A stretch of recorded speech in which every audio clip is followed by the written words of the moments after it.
अऊज़ु बिल्लाहि मिनश्शैतानिर्रजीम बिस्मिल्लाहिर्रहमानिर्रहीम। मेरे प्यारे आका सल्लल्लाहु ताला अलैहि वसल्लम के प्यारे दीवानों, आज का मुसलमान इज़्तिराब की वादियों से गुजर रहा है। तकलीफ़ों के हाल हर एक को बयान करता हुआ नजर आ रहा है और चाहता है किसी न किसी सूरत में वो तकालीफ की वादियों से निकले और उसकी परेशानियों का कहीं ना कहीं से कुछ ना कुछ इलाज हो। आप देखते होंगे कि जिस चीज़ की डिमांड ज़्यादा होती है वो चीज़ मार्केट में कसरत से पाई जाती है। जब परेशान हालों की तादाद बढ़ी तो डुप्लीकेट बाबाओं की तादाद भी बढ़ गई। नतीजतन हर गली में मुख्तलिफ किस्म के बाबा मिलेंगे जो सूरह फातिहा भी सही तौर पर नहीं पढ़ पाते, लेकिन आप देखें कि वो रूहानी अमराज के माहिर बनकर इलाज करते हुए दिखाई देंगे। और यही नहीं, कभी कभी तो ऐसा होता है कि बहुत सारे अपनी आबरू गंवा बैठते हैं, जिंदगी का सारा सरमाया लुटा बैठते हैं और फिर आखिर में कहते हैं क्या करें, परेशानियों का कोई हल समझ में नहीं आ रहा था, इसलिए हम यहाँ चले गए और अब परेशानी खत्म होने की बजाय परेशानियों में मजीद इजाफा हो गया। एक बड़ी पते की बात मैं आपको बताऊं, शायद कि इससे आप समझ सकें। हमारे एक दोस्त थे, उनके घर शादी का फंक्शन था। उन्होंने एक टेलर को घर के अंदर रखा 15 दिन के लिए कि पूरी फैमिली के कपड़े वो अच्छी तरीके से सिले। टेलर घर में था, सबके कपड़े बन रहे थे, फिटिंग चेक हो रही थी। इस तरह से 15 दिन गुजर गए। टेलर का काम खत्म हुआ, टेलर चला गया। घर में जिस बच्चे की शादी थी उसका घर डेकोरेट किया गया था, फर्नीचर अच्छे बना दिए गए थे, अच्छा बना दिया गया था, सब कुछ हुआ। शादी के 2-3 दिन गुजरे और जैसे ही नई आई हुई दुल्हन घर में झाड़ू लगाती है तो बेड के नीचे से सुई और धागा मिलता है।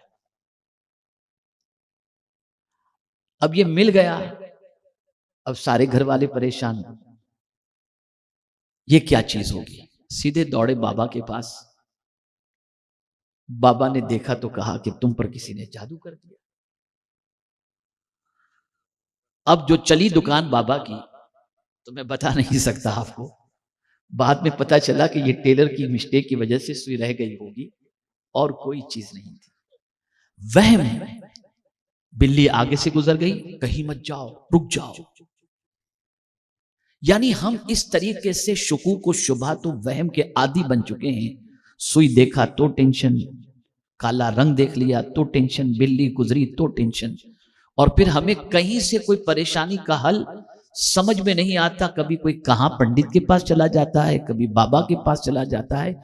हैरत की बात है, अपनी परेशानियों का हल घर में मौजूद है लेकिन उससे इंसान तलाश नहीं करता, और वो हल है कुरान, कुरान और कुरान।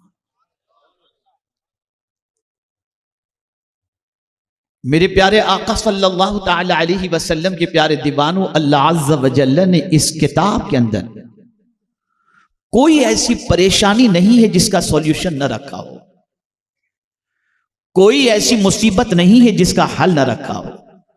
सारी कायनात मिल करके भी जो मुसीबत दूर नहीं कर सकती, अल्लाह ने उसका हल भी अपनी किताब के अंदर रखा है। लेकिन अफसोस के साथ ये कहना पड़ता है, जिस कौम के लिए अल्लाह अज़्ज़ व जल्ल ने ये किताब अता फरमाई, वो कौम इतना तो जानती है कि ये अल्लाह की किताब है, अजमत वाली किताब है, बुलंदी पर रखने वाली किताब है, मरने के बाद फायदा पहुंचाने वाली किताब है, लेकिन जीते जी इस किताब से फायदा उठाने का कोई प्लान है ही नहीं।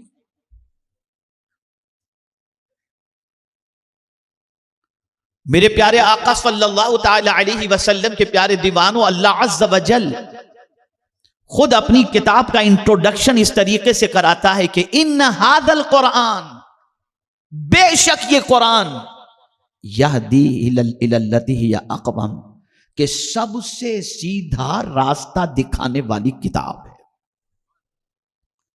ये कोई और नहीं कह रहा, ये वो पालनहार हकीकी फरमा रहा है जिसकी शान खुद कुरान बयान फरमाता है, वमन अस्दक़ु मिनल्लाहि क़ीला। अल्लाह की बात से ज्यादा सच्ची बात किसकी हो सकती है?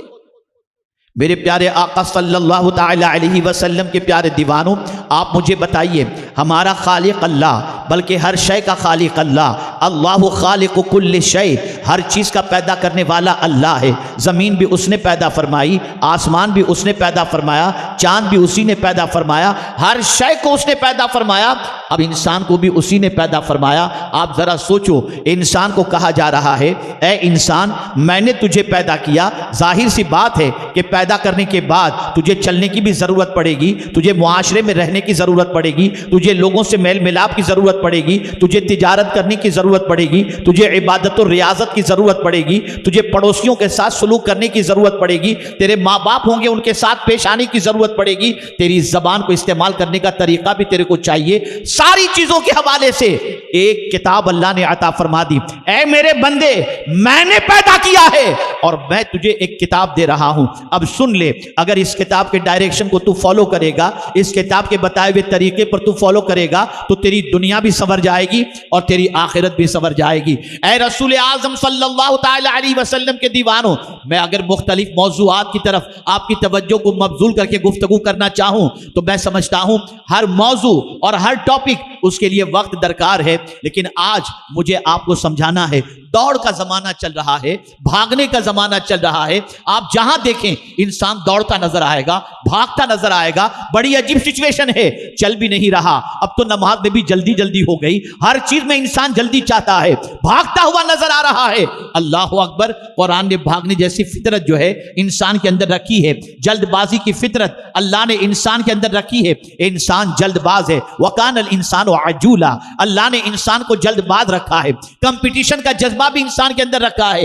एक इंसान किसी का मकान देखता है तो सोचता है इससे बेहतर मैं बना लूं, किसी का बंगला देखता है तो सोचता है इससे बेहतर बना लूं, किसी का डेकोरेशन देखता है तो सोचता है इससे बेहतर बना लूं, माल के मामले में आगे निकल जाऊं, इसके मामले में आगे निकल जाऊं। ये एक इंसान की फितरत है, इंसान ये कोशिश करता है, इंसान इसके सिलसिले में मेहनत भी करता है और तमन्ना भी करता है। अब तो शादियों के खाने में भी कंपटीशन है, इसने 5 डिश रखी मैं 10 डिश रखूंगा, इसने 10 डिश रखी मैं 20 डिश रखूंगा। और अभी अभी मैं ताजा तरीन वाकया आपको बताऊं, चंद दिनों पहले एक शख्स अपने बेटे की शादी के लिए कर्ज लिया था, कर्ज न चुकाने की बुनियाद पर खुदकुशी उसने कर दी। तो फितरते इंसानी के अंदर यह चीज है, आगे निकलना, दौड़ना, कंपटीशन। अब कुरान कहता है किधर भागो, किस तरफ जल्दी करो, किस तरफ दौड़ो। तो कुरान कहता है वसारिऊ इला मगफिरतिम मिन रब्बिकुम, तुम्हारे रब की मगफिरत की तरफ दौड़ो, जल्दी करो। मेरे प्यारे आका सल्लल्लाहु ताला अलैहि वसल्लम के प्यारे दीवानों, अब आप देखें, मगफिरत हासिल करने की तरफ दौड़ने का हुक्म दिया जा रहा है। बख्शिश के परवाने के हुसूल को हासिल करने के लिए, बख्शिश के परवाने के हुसूल के लिए दौड़ने का हुक्म दिया जा रहा है। लेकिन मिजाज बदल गया, सोच बदल गई। इंसान अब अल्लाह से बख्शिश का परवाना हासिल करने के लिए भागता हुआ नजर नहीं आता, गुनाह के लिए भागता नजर आ रहा है, बुराइयों के लिए दौड़ता नजर आ रहा है, बुराइयों में जल्दी करता हुआ नजर आ रहा है। लेकिन कुरान कहता है ऐ बंदे, अपने रब से मगफिरत की तरफ दौड़, अपने रब से मगफिरत हासिल करने की तरफ जल्दी कर। लेकिन आपसे मैं पूछना चाहता हूं, मगफिरत कोई मामूली चीज नहीं है। अल्लाह ने जिस तरफ भेजने का हुक्म दिया, ये इतना अजीम सरमाया है कि रसूल आज़म सल्लल्लाहु अलैहि वसल्लम से भी अल्लाह अज़्ज़ व जल्ल ने इरशाद फरमाया, मेरे महबूब अपनी उम्मत के लिए, मोमिनीन और मोमिनात के लिए भी जो तुम्हें दुआ करनी है वो यही करो, वस्तगफिर लिल मुमिनीन वल मुमिनात, मोमिनीन और मोमिनात के लिए मगफिरत की दुआ करो। आप जानते हैं सैयदना अबू हुरैरा रज़ियल्लाहु मौला तबारक व तआला अन्हु, अल्लाहु अकबर, अल्लाहु अकबर, ज़ारो कतार रो रहे थे, बिस्यार रो रहे थे, इतना रो रहे थे कि आंसुओं से बिल्कुल जो है उनका चेहरा तर हो चुका था और आंसू बह रहे थे, गिरियोजारी फरमा रहे थे। लोगों ने पूछा, हुजूर क्या बात है, आप क्यों इतना रो रहे हैं? जवाब में इरशाद फरमाते हैं, सुनो, सफर लंबा है और ज्यादा सफर कुछ भी नहीं। आखिरत का सफर बड़ा लंबा सफर है। यहां कितना जिएंगे नहीं मालूम। हमारे समी भाई सामने बैठे हुए हैं, इनके साथी असलम समी के नाम से बहुत मशहूर थे। ऐसा लगता है कि अभी हमारे दरमियान थे, अभी हमसे रुखसत हो गए। इंसान की जिंदगी का कोई भरोसा नहीं, कितना जी कर जिएगा, 50, 60, 70, 75 साल, और उसके बाद इंसान इस दुनिया से कुछ कर जाता है। लेकिन यही 50, 60, 70, 80 साल की जिंदगी को अच्छी तरीके से गुजारने के लिए इंसान न रात देखता है, न दिन देखता है, न सुबह देखता है, न शाम देखता है, बल्कि पूरा वक्त इसी में खर्च कर देता है। उसके पास तो इतना वक्त भी नहीं कि आखिरत के बारे में सोचे, जहां का सफर बड़ा लंबा है। बल्कि अगर कोई आखिरत की बात कर दे, मौत की बात कर दे, मौलाना क्यों मजा किरकिरा करते हो आप यार, चैन से जीने दो, हम ऐश में जी रहे हैं और आप मौत और मैयत की बात ला करके बीच में खड़ा कर दिए और आखिरत की बात ला करके बिठा दिए। अल्लाह अकबर, ये इंसान की सिचुएशन है। लेकिन मेरे प्यारे आका सल्लल्लाहु अलैहि वसल्लम के प्यारे दीवानों, जिनकी नजर कुरान पर होती है, जिनकी नजर अल्लाह की किताब पर होती है, जिनकी नजर रसूल आजम सल्लल्लाहु अलैहि वसल्लम पर होती है, जिनकी नजर सहाबा किराम अलैहिमुर्रिदवान की हयात तैयबा पर होती है, वो जानते हैं, वो पढ़े लिखे थे। सहाबा अनपढ़ नहीं थे, बहुत पढ़े लिखे थे। सहाबा किराम अलैहिमुर्रिदवान की फिक्र हमेशा आखिरत की ज्यादा रहती। बल्कि मेरी नजर से रसूल आजम सल्लल्लाहु अलैहि वसल्लम का जुमाअतुल मुबारका का पहला खुतबा जो सरकार सल्लल्लाहु अलैहि वसल्लम ने मदीने मुनव्वरा में दिया था, पहला जुमा का खुतबा हुजूर का उठा करके देखो। ये वो वक्त है कि मदीने मुनव्वरा में सहाबा अभी पहुंचे हैं। खाने का मसला, पीने का मसला, क़याम का मसला, तिजारत का मसला, ये सारे मसाइल दरपेश हैं। इल्म का मसला, ये सारे मसाइल दरपेश हैं। लेकिन रसूल आज़म सल्लल्लाहु अलैहि वसल्लम पहले खुतबे में ये नहीं फरमा रहे हैं इल्म हासिल करो, तिजारत करो, मकान बनाओ। हालांकि सिचुएशन ऐसी थी कि उस वक्त इन चीजों की बज़ाहिर जरूरत महसूस हो रही थी कि इसी पर फोकस किया जाता। लेकिन अल्लाह अकबर, पहले खुतबे का जो मस्जिद नबवी शरीफ मदीने मुनव्वरा में हुजूर सल्लल्लाहु अलैहि वसल्लम ने जुमा का पहला खुतबा दिया, उसमें सरकार सल्लल्लाहु अलैहि वसल्लम ने हम्दो सलात के बाद पहली बात जो फरमाई वो यही, सफर लंबा है, उसके लिए ज्यादा सफर की तैयारी करो। आप जरा सोचो, क्या कभी यह ख्याल आया कि हम कब्र में कब तक रहेंगे? क्या कभी हमने यह सोचा कि कयामत का एक दिन कितना बड़ा होगा? काना मिक़दारुहु 50,000 सना। आप जरा सोचो, हम ये चंद दिनों की जिंदगी के लिए इतनी तगोदो कर रहे हैं, जहां बनाई हुई चीज भी हमारे साथ कब्र में नहीं आएगी। मकान यहीं रह जाएगा, दुकान यहीं रह जाएगी। बड़ी प्यारी बात किसी हकीम ने कही है, दाना ने कही है। मैंने जब पहली बार इस बात को पढ़ी थी तो मेरी अक्ल दंग रह गई। अल्लाह अकबर। एक दाना का कौल है, वो कहते हैं कि इंसान जब दुनिया में पैदा होता है कोई चीज अपने साथ नहीं लाता, और फिर इस दुनिया में बहुत सारी चीजों को वो बनाता है और जिंदगी उन्हीं चीजों के बनाने में गुजार देता है। लेकिन जिस तरह से दुनिया में आया था कोई चीज नहीं लाया था, जाता है तब भी कोई चीज लेकर नहीं जाता। अब आगे की बात सुनिए जो उन्होंने कहा, आता है कोई चीज लेकर नहीं आता, जाता है कोई चीज लेकर नहीं जाता, लेकिन जो कुछ दुनिया में उसने जमा किया उसका हिसाब उसे कयामत में देना होगा। आया कोई चीज लेकर नहीं, गया कोई चीज लेकर के नहीं, लेकिन जो कुछ दुनिया में उसने जमा किया उसका हिसाब उसे देना होगा। अब चाहे किसी ने भी जमा किया हो, इसीलिए हजरत अब्दुर्रहमान इब्ने औफ रदी अल्लाह तआला अन्हु जन्नत में जाने वाले सहाबा में सबसे आखिर में जाएंगे, इसलिए कि उनके पास माल ज्यादा था, इस वजह से उनको अपने माल का हिसाब देने में ताखीर हो जाएगी। आप सोचते होंगे कि माल कमाना क्या गुनाह है? ना, बिल्कुल नहीं। कमाओ, जायज माल खूब कमाओ, लेकिन नमाज छोड़ के नहीं, झूठ बोल करके नहीं, दगाबाजी करके नहीं, गबन करके नहीं, हराम कारोबार के जरिए नहीं, सूद के जरिए नहीं, जुए और शराब के जरिए नहीं, हलाल कमाई कमाओ। हलाल के जरिए से मिलने वाली दौलत ये दुनिया के लिए भी मुफीद है और आखिरत के लिए भी मुफीद है। हलाल कमाई अगर कोई कमाता है तो जानते हैं आका करीम सल्लल्लाहु ताला अलैहि वसल्लम की बारगाह के अंदर एक सहाबी हाजिर हुए, मुसलसल आते जाते हुजूर से दस्ते सवाल दराज करते, मांगते सरकार मुझे कुछ इनायत फरमा दे, सरकार दे दिया करते। कई दिनों तक यह सिलसिला चलता रहा। एक दिन रसूल आजम सल्लल्लाहु ताला अलैहि वसल्लम की बारगाह में वो मांगने के लिए आए तो मेरे आका सल्लल्लाहु अलैहि वसल्लम ने इरशाद फरमाया, तुम्हारे पास कोई चीज है? उन्होंने किसी बर्तन का तस्करा किया, सरकार ने फरमाया ले आओ। वो लेकर के आए, सरकार ने ऑक्शन किया सहाबा के दरमियान, उस प्याले की बोली लगाई, है कोई तुम में से जो इसको खरीदेगा? बोली लगी, एक सहाबी ने खरीद लिया। जो रकम आई वो मांगने की आदत वाले शख्स को सरकार ने दिया और वो रकम देकर हुजूर सल्लल्लाहु अलैहि वसल्लम ने फरमाया, जा इससे कुल्हाड़ी खरीद और जंगल में जाकर के लकड़ियां काट और उन लकड़ियों को बेच और 15 रोज के बाद फिर मेरे पास आना, इसलिए कि मांग कर खाने से बेहतर है कि मेहनत करके तू कमा करके खा। वो चले गए। 15 रोज के बाद हुजूर की बारगाह में हाजिर हुए तो उनके हाथ में छाले पड़े हुए थे। सरकार ने पूछा कैसी बीत रही है?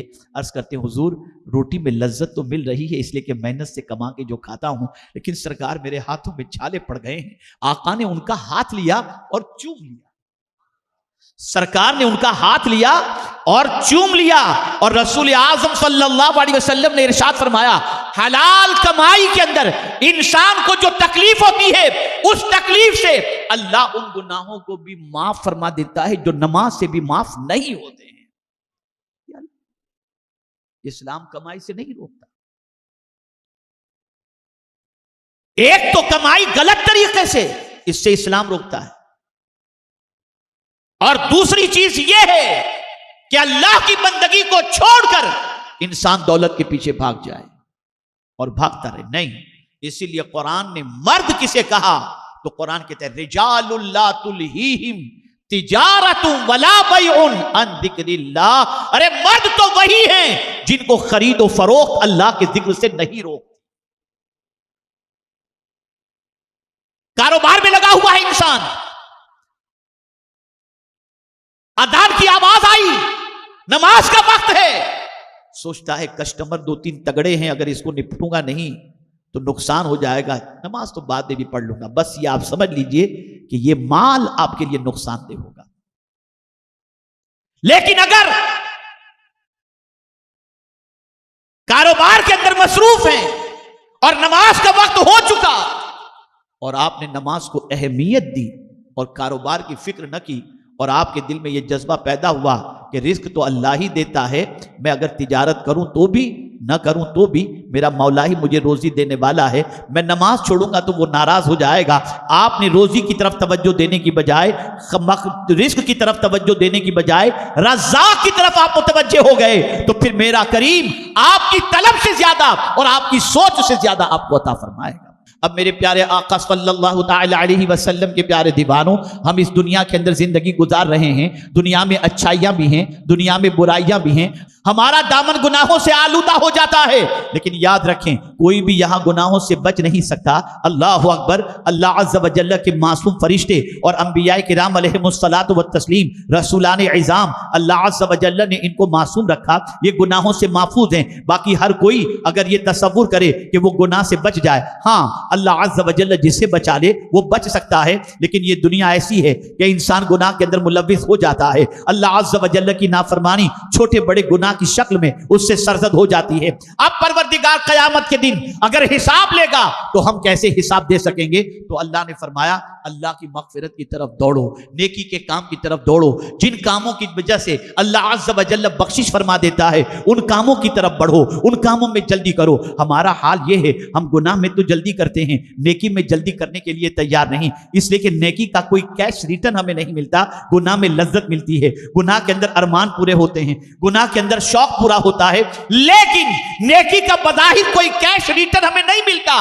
इसलिए नेकी की तरफ तवज्जो नहीं देते। लेकिन मेरे प्यारे आका सल्लल्लाहु अलैहि वसल्लम के प्यारे दीवानों, यही नेकियां हैं जो गुनाहों को मिटा देती हैं। इन्नल हसनात युज़हिबन सय्यिआत, जहां हमसे नेकी सरजद हुई अल्लाह हमारे गुनाहों को माफ फरमा देगा। और मेरे प्यारे आका सल्लल्लाहु अलैहि वसल्लम के प्यारे दीवानों, अल्लाह से मगफिरत हासिल करने के अंदर सुस्ती कतई तौर पर नहीं होनी चाहिए। ये मुकद्दस महीना चल रहा है, आने वाला महीना इससे ज्यादा मुकद्दस है। अल्लाह अकबर, हम मगफिरत की तरफ दौड़ें, हम अल्लाह के फरमान पर अमल करते हुए बख्शिश के परवाने के हुसूल की तरफ दौड़ें। और अल्लाह अज़्ज़ व जल्ल ने अपनी किताब के जरिए हमें यह रास्ता बताया है कि दौड़ो इस तरफ, जहां मगफिरत की तरफ दौड़ने का हुक्म दिया गया, जहां बख्शिश के परवाने के हुसूल का हुक्म दिया गया और उसमें जल्दी करने का हुक्म दिया गया, वहीं परवरदिगार जल्ल जलालहू ने यह भी फरमाया, अगर तुम जल्दी नहीं करते, अगर तुम आराम आराम से सोचते हो कल तौबा कर लूंगा, कल बख्शिश की भीख मांग लूंगा, बड़ी रात को मांग लूंगा, तो अल्लाह फरमाते वहुवा असराउल हासिबीन, तुम नेकी करने में और मगफिरत के हुसूल में जल्दी नहीं करता, अल्लाह जल्द हिसाब लेने वाला है। वो हिसाब भी जल्दी लेने वाला है, वो छोड़ेगा नहीं। अल्लाह अकबर। मेरे प्यारे आका सल्लल्लाहु ताला अलैहि वसल्लम के प्यारे दीवानों, इसी वजह से सहाबा हिसाब से डरते थे, सहाबा अल्लाह की पुरसी से डरते थे, सहाबा कयामत के दिन से डरते थे। इसीलिए कहने वाले ने कहा, आज अमल है, हिसाब नहीं, कल हिसाब होगा। अमल नहीं, कयामत में बंदा चाहेगा मुझे जिंदगी दोबारा मिले, मैं फिर अमल कर लूंगा, मैं नेकी कर लूंगा। इरजिई, मेरे मौला मुझे लौटा दे जमीन पर ताकि मैं फिर से नेकी करूं। अल्लाह फरमाएगा, अवलम नुअम्मिरकुम, क्या मैंने तुझे जिंदगी नहीं दी थी? मैंने एक लाइफ तुझे दी थी ताकि तू नेकी कर ले। तूने वो अपनी उम्र को गंवा दिया, तूने बुराइयों में जिंदगी गुजार दी, तूने अपनी उम्र को जाय कर दिया।